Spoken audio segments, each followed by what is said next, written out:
Anak, malapit na akong manganak. Magkakaroon ako ng kapatid, Nay. Oo, anak, magiging kuya ka na. Nakaka-excite naman, Nay. A few moments later. Mare, musta na?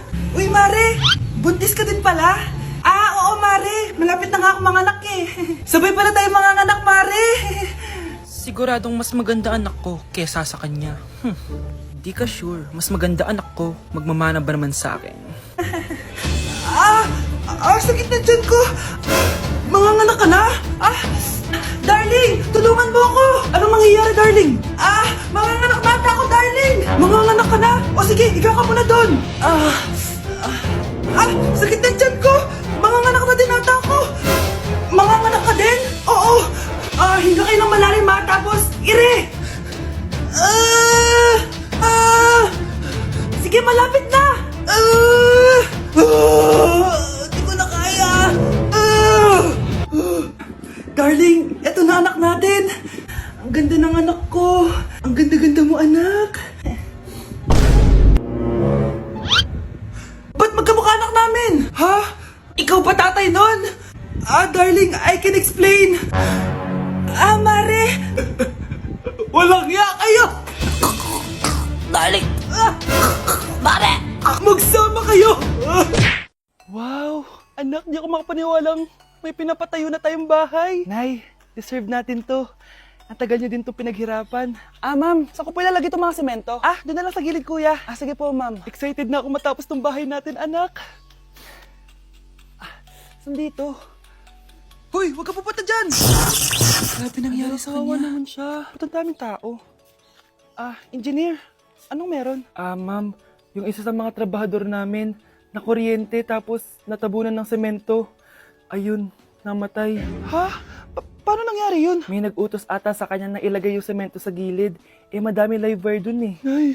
Ang problema, ma'am, kung tatanggalin pa namin yung katawan niya sa ilalim ng semento, baka hindi agad matapos tong bahay niyo.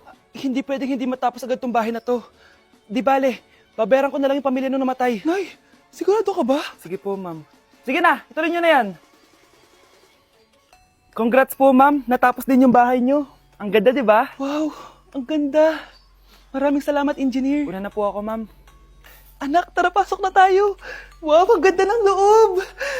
Nay, hindi talaga ako mapakali na may bangkay dito sa ilalim ng bahay natin. Huwag kang okay, anak. Kasalanan niya naman kung bakit siya namatay eh. Ay, matutulog na lang ako sa bago kong bahay. Wow, ang ganda ng kwarto ko. Ano yun? Kasalanan mo kung bakit ako namatay. Nay! Kuya, sundan mo yan. Sige po, ma'am. Sinasabi ko na nga ba eh, may tinatago ka sa akin. Ayan kuya, huminto ka dito. Magloloko ka na nga lang sa matanda pa. Hoy, bayad mo! Humanda ka talaga sa akin.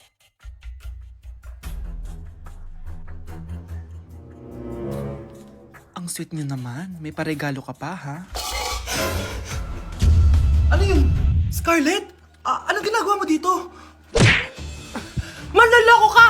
Pinagpalit mo ako dito sa matandang pangit na to? May paregalo ka pa, ha? Sa akin nga, wala kang binibigyan na regalo eh. Scarlett, magpapaliwanag ako. Manahimik ka. At ikaw naman, matandang pangit, sayong-sayo na tong boyfriend ko. Magsama kayong dalawa. Aba, walang respeto tong girlfriend mo Ano pinagsasabi mo, Scarlett? Nanay ko to. Excuse mo lang yan. Mukha nga nagtatago ka kanina eh. Nagtatago ako kasi isusurprise namin yung tatay ko. Ganito babae ba yung gusto mo, anak? Yung walang modo? Nay, pagpasensyahan niyo na siya. Tita, sorry po. Anong sorry? Matandang pangit ako, di ba? Lumayas ka dito, babae ka. Sorry na, tita. Ayaw mo lumayas, ha? Brownie! Good boy! Tumakbo ka na! Nay! Impostor? Bakit nandito ka, ha? Walang iya ka? Bakit mo ako ginagaya, ha? Baka nakakalimutan mo. Nanay mo ang sumira ng mukha ko. Ha? Wow! Hoy, Sofia! Tandaan mo! Katulong ka dito, di ba? Huwag kang paupa-upo lang dyan. Ma'am, kakatapos ko lang po maglinis. Nagpapahinga lang po ako. Talaga sumasagot ka pa sa amo mo, ha? Nay! Ang dumi pa dito, oh! Hindi niya ginagawa na maayos yung trabaho niya. Walang iya ka? Madumi pa pala dito? At nakuha mo pa nagpapahinga dyan? Paano nangyari yun?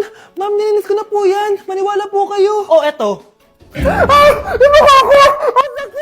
Ayan, pati mukha mo, dudumi na. Umalis ka na dito! Tatanggalin na natin ha. Buti na lang talaga mabilis kang gumaling. O ayan, kuhang-kuha yung mukha ng pinapagaya mo. Dok, kamukha ko nga siya. Pinag-ipunan ko talaga to. Nagtataka lang ako. Yung ibang tao, mga artista yung pinapagaya ang mukha. Eh yung sa'yo parang normal na tao lang yung pinagaya mo. Dok, may kailangan lang akong gawin. Kung ano man yan, mag-ingat ka ha. Ano? Ikaw si Sofia? Napakawalang ya mo din no? Niloko mo pa kami! Mas walang ya kayo, mga hayop! Nay, Baka gusto niyo ulit mabuhusan ng asido sa mukha? asido, gusto mo ng round 2? O eto, round 2! Sige, ibuhos mo! Naka-live ako, oh. Ipakita nyo kung sino talaga kayo! Ano? Alisin mo yan. Ano? Takot na kayo, no? Tignan ko na lang kung hindi kayo masisira sa mga tao. Hindi kami pwede masira.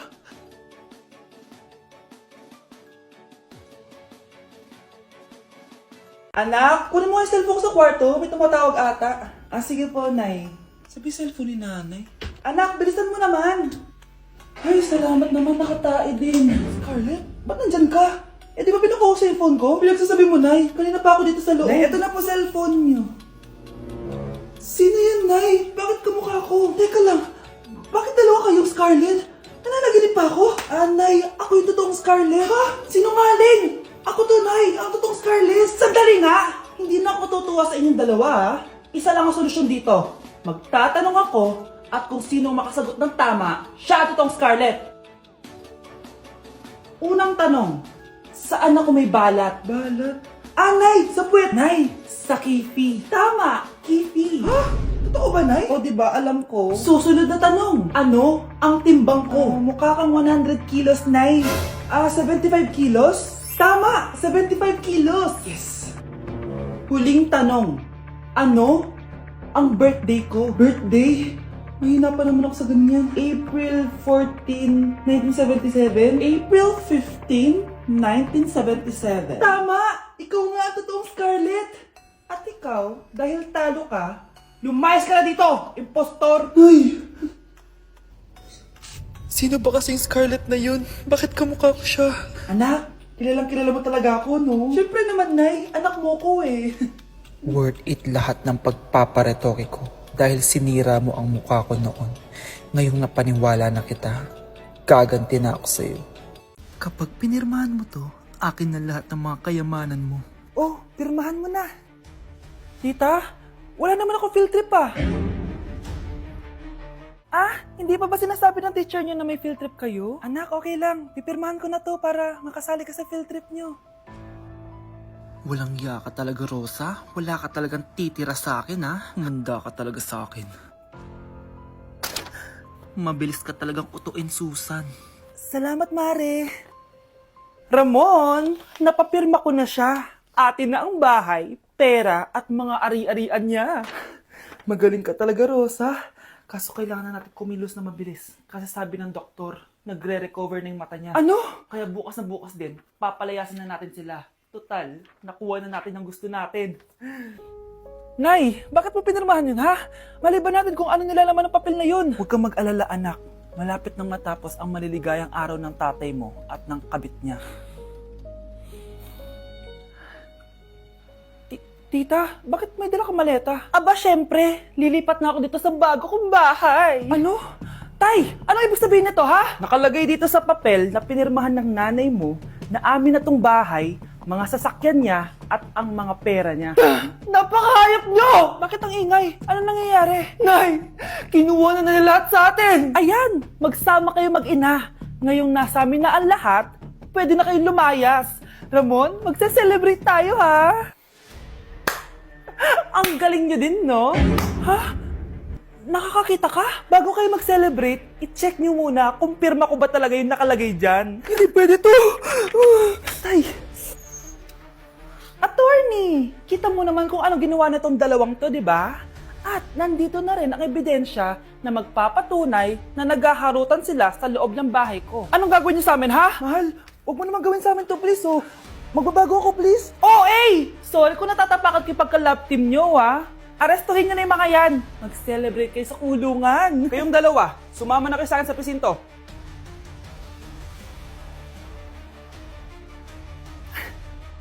Ikinalulungkot ko pero hindi na siya makakita. Masyado nang malala ang damage sa mata niya. Mahal, hindi tayo susuko ha? Gagaling ka. Mahal, huwag ka na magpa-stress. Ginawa naman natin lahat, diba?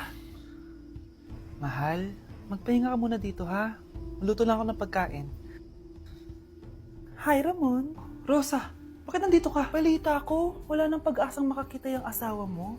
Ibig sabihin, magagawa na natin lahat ng gusto natin. Shh! Huwag kang maingay. Masisira plano natin. Sinasabi ko na nga ba, may pinaplano kay ni Rosa. Mahal, kain ka na nito paborito mo. At talagang hinahayaan mo lang dito si Rosa, ha? Ano ba?